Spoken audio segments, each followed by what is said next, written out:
Goeiemôre vriende en baie welkom by ons oordenkings op hierdie donderdagoggend. En ons lees verder uit Lukas 9 uit hoofstuk vanaf vers 7.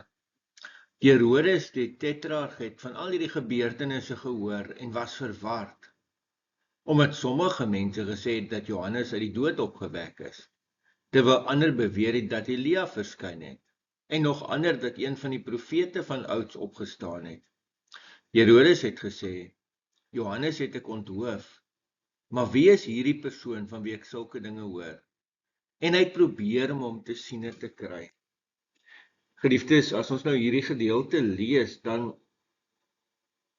is dit 'n ongelooflike gedeelte wat eintlik vir ons 'n oorgang maak na, onthou nou, die vorige hoofstuk het ons baie keer gesê, dit gaan oor wie is Jesus, oor die identiteit van Jesus, die feit dat hy God is, dat hy selfs vir die storms kan beveel om stil te bly, en die storm bedaar, dat hy selfs die bose geeste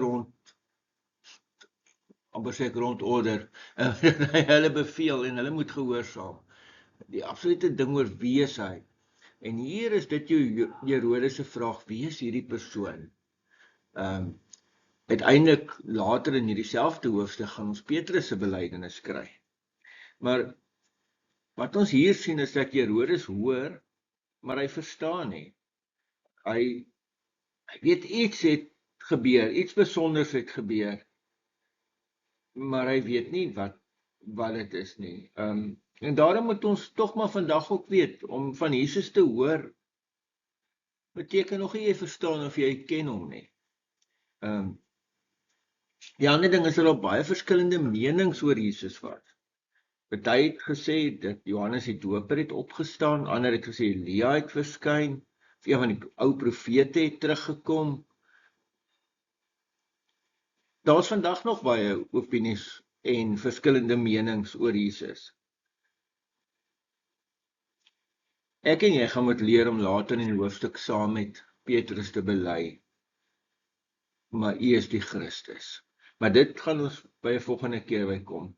Die ander ding wat ek hier raak sien, en ek weet nie of ek dalk nou te veel in die teks lees nie, maar dit lyk vir my of Herodes het nou baie skuldige gewete, nee, en dit dryf hom, want hy is die een wat vir Johannes laat onthoof het.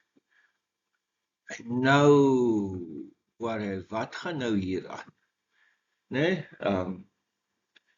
die interessante ding is in vers 9, wanneer hy ons Bybel vertaal dat, en hy probeer om te siene te kry, daai Grieks is die onvoltooide tyd, wat eintlik beteken dat hy herhaaldelik probeer om Jesus te siene te kry. Nou uiteindelik, wanneer ons uiteindelik by hoofstuk 23 kom, vers 8, dan gaan hy sy kans kry, en dan gaan hy Jesus sien, en dan wil hy eintlik net 'n wonderwerk sien. Nie wie Jesus regtig is. Vriende, die evangelie kan nie gestop word. Ek meen, selfs Herodes hoorde. Dit bereik letterlik aan. Maar wat die effek daarvan is nie altyd dieselfde nie.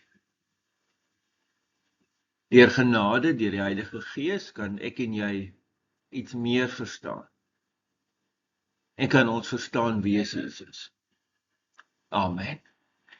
Here almagtige God, baie dankie ook vir hierdie teks.